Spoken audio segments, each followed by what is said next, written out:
परिचय। छात्रों, क्या आप बता सकते हैं कि यह कौन सा समीकरण है? यह एक रैखिक समीकरण है सर। हाँ, यह एक रैखिक समीकरण है। क्या तुम इस समीकरण को हल कर सकते हो? हाँ, यह बहुत आसान है। सही। अब ये बताओ कि ये कौन सा समीकरण है? यह भी रैखिक समीकरण है। हाँ, यह भी एक रैखिक समीकरण है, लेकिन इसमें दो चर x और y हैं, अतः इसे दो चरों वाला रैखिक समीकरण कहते हैं। हम इसके बारे में और जानना चाहते हैं सर। ठीक है, अतः आज हम दो चरों के रैखिक समीकरण का अध्ययन करेंगे। उद्देश्य। इस पाठ के अंत में आप निम्न करने में सक्षम हो जाएंगे। दो चरों के रैखिक समीकरण को परिभाषित करना, दो चरों के रैखिक समीकरण को हल करना, दिए गए समीकरण के लिए विभिन्न हल ज्ञात करना, दो चरों वाले रैखिक समीकरण के आलेख बनाना, दिए गए समीकरण का संख्या रेखा और कार्तीय तल में निरूपण करना। रैखिक समीकरण। हम जानते हैं कि एक सरल रैखिक समीकरण दो बीजीय व्यंजकों के बीच साम्य होता है। इन व्यंजकों में एक अज्ञात मान होता है, जिसे चर कहते हैं। किसी समीकरण के दोनों पक्षों को दायां पक्ष और बायां पक्ष कहते हैं। इस समीकरण को देखिए। इस समीकरण का हल या मूल है ऋण 5/2। आइए देखें कि यह संख्या रेखा पर कहाँ निरूपित होता है। ये यहां है। किसी रैखिक समीकरण को हल करने के लिए बिंदु। किसी समीकरण को हल करते समय आपको इन बिंदुओं को ध्यान में रखना चाहिए। किसी रैखिक समीकरण का हल प्रभावित नहीं होता जब समीकरण के दोनों पक्षों में समान संख्या जोड़ी या घटाई जाए। आप समीकरण के दोनों पक्षों में समान गैर शून्य संख्या से गुणन या विभाजन करें। दो चरों वाले रैखिक समीकरण। किसी रैखिक समीकरण में एक से ज्यादा चर हो सकते हैं। यहाँ हम दो चरों वाले रैखिक समीकरण के बारे में अध्ययन करेंगे। आइए एक उदाहरण लें। राहुल ने हिंदी और अंग्रेजी में कुल मिलाकर 75 अंक प्राप्त किए। अब इस सूचना को हम किस प्रकार समीकरण के रूप में व्यक्त कर सकते हैं? यहाँ आप देख सकते हैं कि किसी भी विषय का अंक नहीं ज्ञात है, जो कि दो अज्ञात मान मात्राएं हैं। आइए इन्हें व्यक्त करने के लिए x और y का प्रयोग करें। अतः हिंदी में प्राप्त अंक x है और अंग्रेजी में प्राप्त अंक y है। इसलिए x जमा y बराबर 75 वांछित समीकरण है। यह दो चरों वाले रैखिक समीकरण का उदाहरण है। दो चरों वाले रैखिक समीकरण के कुछ अन्य उदाहरण हैं। 1.2 s जमा 3t बराबर 5, p जमा 4q बराबर 7 और 3 बराबर 2x घटा 7y। इन समीकरणों को हम निम्न रूपों में क्रमशः व्यक्त कर सकते हैं। 1.2 s जमा 3t घटा 5 बराबर 0, p जमा 4q घटा 7 बराबर 0 और 2x घटा 7y घटा 3 बराबर 0। अतः कोई भी समीकरण जिसे ax जमा by जमा c बराबर 0 के रूप में व्यक्त किया जा सकता है, जहां a, b और c वास्तविक संख्याएं हों तथा a और b दोनों शून्य न हों। दो चरों वाला रैखिक समीकरण कहा जाता है। उदाहरण। आइए अब इन समीकरणों को ax जमा by जमा c बराबर 0 के रूप में लिखें। पहले समीकरण को 2x जमा 3y घटा 4.37 बराबर 0 के रूप में लिखा जा सकता है। यहाँ a बराबर 2, b बराबर 3 और c बराबर घटा 4.37 है। दूसरे समीकरण को x घटा 3y घटा 4 बराबर 0 के रूप में लिखा जा सकता है। यहाँ a बराबर 1, b बराबर घटा 3 और c बराबर घटा 4 है। अब इस समीकरण को देखिए। इस समीकरण को हम दो चरों में लिखेंगे। इसे इस प्रकार लिख सकते हैं। 1x जमा 0y बराबर घटा 5 या 1x जमा 0y जमा 5 बराबर 0। इसी प्रकार समीकरण y बराबर 2 को 0x जमा 1y बराबर 2 या 0x जमा 1y घटा 2 बराबर 0 के रूप में लिखा जा सकता है। रैखिक समीकरण का हल। हम जानते हैं कि एक चर वाले रैखिक समीकरण का एक अद्वितीय हल होता है, लेकिन दो चरों वाले रैखिक समीकरण के कितने हल होते हैं? क्योंकि समीकरण में दो चर हैं, इसलिए इसके हल में दो मानों का युग्म होगा, एक x के लिए और दूसरा y के लिए, जो समीकरण को संतुष्ट करेंगे। आइए समीकरण 2x जमा 3y बराबर 12 को लें। यहाँ x बराबर 3 और y बराबर 2 हल है, क्योंकि जब आप उपरोक्त समीकरण में x बराबर 3 और y बराबर 2 रखते हैं तो आप उत्तर में 12 प्राप्त करते हैं। इस हल को 3, 2 के रूप में भी लिख सकते हैं, क्योंकि यहाँ x का मान 3 है और y का मान 2 है।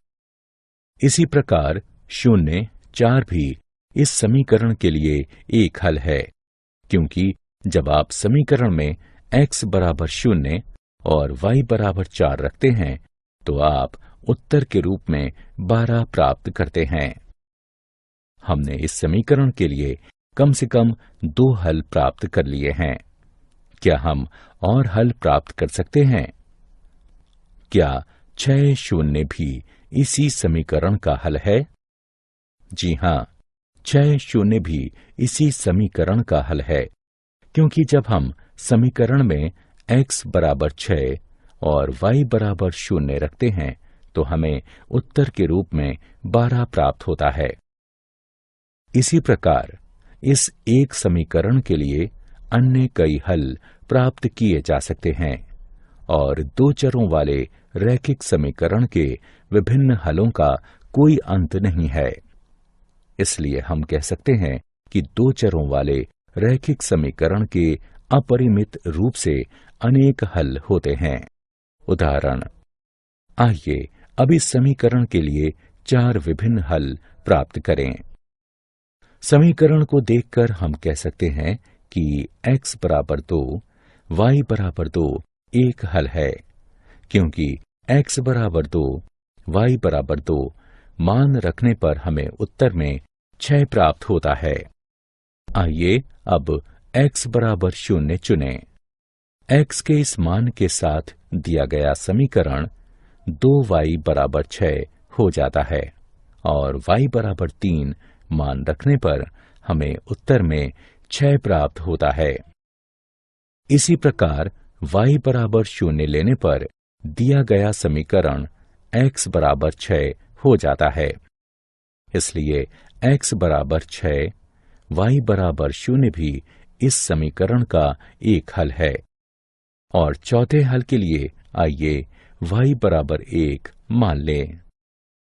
अब दिया गया समीकरण x जमा 2 बराबर 6 हो जाएगा और x बराबर 4 रखने के बाद हमें उत्तर में 6 प्राप्त होता है।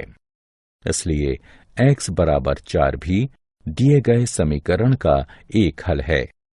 अतः दिए गए समीकरण के लिए हमारे हल हैं 2, 2, 0, 3, 6, 0 और 4, 1। दो चरों वाले रैखिक समीकरण का आलेख।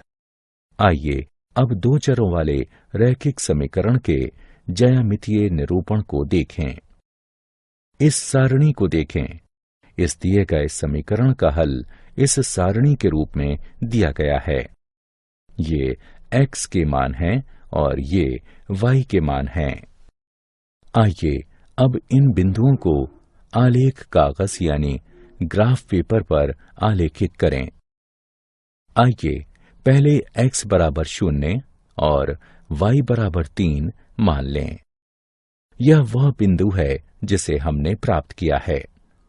इसी प्रकार इन मानों को प्रयोग करते हुए आलेख में अन्य बिंदुओं को चिन्हित कीजिए। अब इनमें से किन्हीं दो बिंदुओं को मिला दीजिए और एक रेखा प्राप्त कीजिए। आइए 0, 3 और 4, 1 को मिलाएं। इसे रेखा AB कहेंगे। हम देख सकते हैं कि दो अन्य बिंदु 2, 2 और 6, 0 भी इसी रेखा AB पर स्थित हैं। अब इस रेखा पर एक अन्य बिंदु लीजिए। आइए बिंदु 8 घटा 1 लें। क्या ये इस समीकरण का एक हल है? जी हाँ, ये एक हल है, क्योंकि x बराबर 8 और y बराबर घटा 1 मान रखने पर हमें उत्तर में 6 प्राप्त होता है।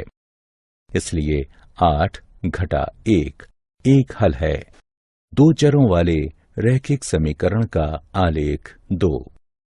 हमने अपनी पिछले स्क्रीन में क्या देखा? हमने देखा कि प्रत्येक बिंदु जिसके निर्देशांक दिए गए समीकरण को संतुष्ट करते हैं, वह रेखा AB पर स्थित है। रेखा AB पर स्थित प्रत्येक बिंदु इस समीकरण का हल है। अतः हम यह निष्कर्ष निकाल सकते हैं कि रेखा पर स्थित प्रत्येक बिंदु रेखा के समीकरण को संतुष्ट करता है और समीकरण का प्रत्येक हल रेखा पर स्थित एक बिंदु होता है। इसे रैखिक समीकरण का आलेख कहते हैं। अतः दो चरों वाले रैखिक समीकरण का आलेख प्राप्त करने के लिए दो हलों के संगत दो बिंदु आलेखित करना और उन्हें एक रेखा से मिला देना पर्याप्त होता है। उदाहरण। आइए अब एक उदाहरण देखें। बिंदु 1, 2 को लें। अब हम उस रेखा का समीकरण ज्ञात करेंगे जिस पर यह बिंदु स्थित है। क्योंकि 1, 2 रैखिक समीकरण का हल है, इसलिए हम 1, 2 से होकर जाने वाली कोई भी रेखा को प्राप्त करेंगे। ऐसे रैखिक समीकरण का एक उदाहरण x जमा y बराबर 3 है, क्योंकि जब हम x बराबर 1 और y बराबर 2 मान रखते हैं तो हमें उत्तर में 3 प्राप्त होता है। अन्य उदाहरण है y घटा x बराबर 1, y बराबर 2x। वस्तुतः ऐसे अपरिमित रूप से अनेक रैखिक समीकरण हैं जो बिंदु 1, 2 के निर्देशांकों से संतुष्ट हो जाते हैं। आलेख का आलेखन। आइए समीकरण x जमा y बराबर 7 के आलेख का आलेखन करें। हम जानते हैं कि आलेख के आलेखन के लिए हमें समीकरण के कम से कम 2 हल चाहिए। अतः 2 हल हैं x बराबर 0, y बराबर 7 और x बराबर 7, y बराबर 0। हम इस सारणी का प्रयोग आलेख के आलेखन के लिए कर सकते हैं।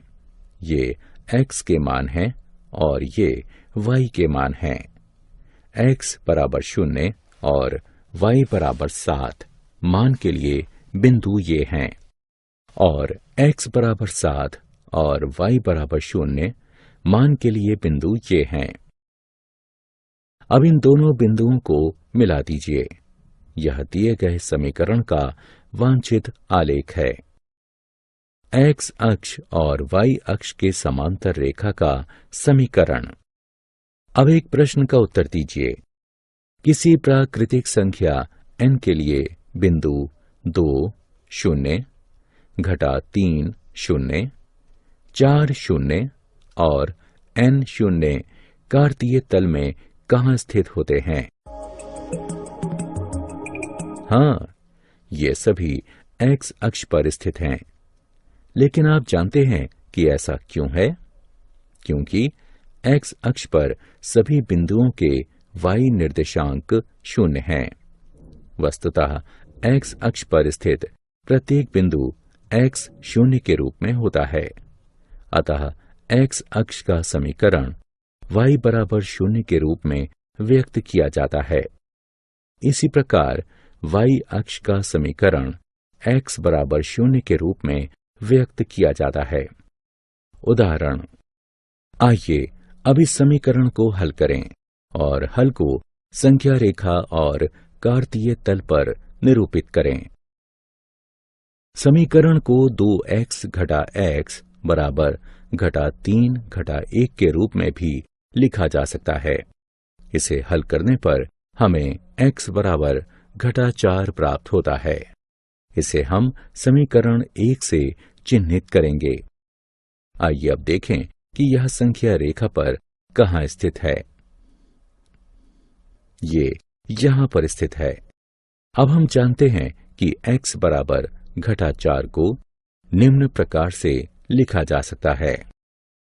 x जमा 0y बराबर घटा 4 और ये दो पदों वाले रैखिक समीकरण में परिवर्तित हो जाता है। इसलिए समीकरण x घटा 4 के रूप में परिवर्तित हो जाता है। अतः हम इस समीकरण का पहला हल घटा 4 0 के रूप में प्राप्त कर लेते हैं। क्योंकि y का मान सदैव 0 ही रहेगा, इसलिए समीकरण का दूसरा हल घटा 4 2 होगा। अब इन बिंदुओं को आलेख पर चिन्हित करें। यह घटा 4 0 है और यह घटा 4 2 है। इन बिंदुओं को मिला दें। हम देख सकते हैं कि आलेख AB एक रेखा है जो y अक्ष के समांतर है और इसके बाईं तरफ 4 एकक दूर है। क्या आप जानते हैं एक घात वाले बहुपद समीकरण ax जमा by जमा c बराबर 0 को रैखिक समीकरण इसलिए कहते हैं क्योंकि इसका आलेख एक सीधी रेखा होता है। y बराबर kx वाले रूप के समीकरण का आलेख सदैव मूल बिंदु से होकर जाता है। सारांश। आइए हमने जो कुछ सीखा है उसे संक्षेप में दोहराएं। कोई भी समीकरण जिसे ax जमा by जमा c बराबर 0 के रूप में व्यक्त किया जा सकता है, जहां a, b और c वास्तविक संख्याएं हों तथा a और b दोनों 0 न हों, दो चरों वाला रैखिक समीकरण कहा जाता है। दो चरों वाले रैखिक समीकरण के अपरिमित रूप से अनेक हल होते हैं। दो चरों वाले प्रत्येक रैखिक समीकरण का आलेख एक सीधी रेखा होता है। x अक्ष का समीकरण y बराबर 0 होता है और y अक्ष का समीकरण x बराबर 0 होता है। x बराबर a का आलेख एक सीधी रेखा होता है जो y अक्ष के समांतर होती है। y बराबर a का आलेख एक सीधी रेखा होता है जो x अक्ष के समांतर होती है। y बराबर mx वाले रूप का समीकरण एक रेखा को प्रदर्शित करता है जो सदैव मूल बिंदु से होकर गुजरती है। दो चरों के रैखिक समीकरण के आलेख पर स्थित प्रत्येक बिंदु रैखिक समीकरण का हल होता है। साथ ही रैखिक समीकरण का प्रत्येक हल रैखिक समीकरण के आलेख पर स्थित एक बिंदु होता है।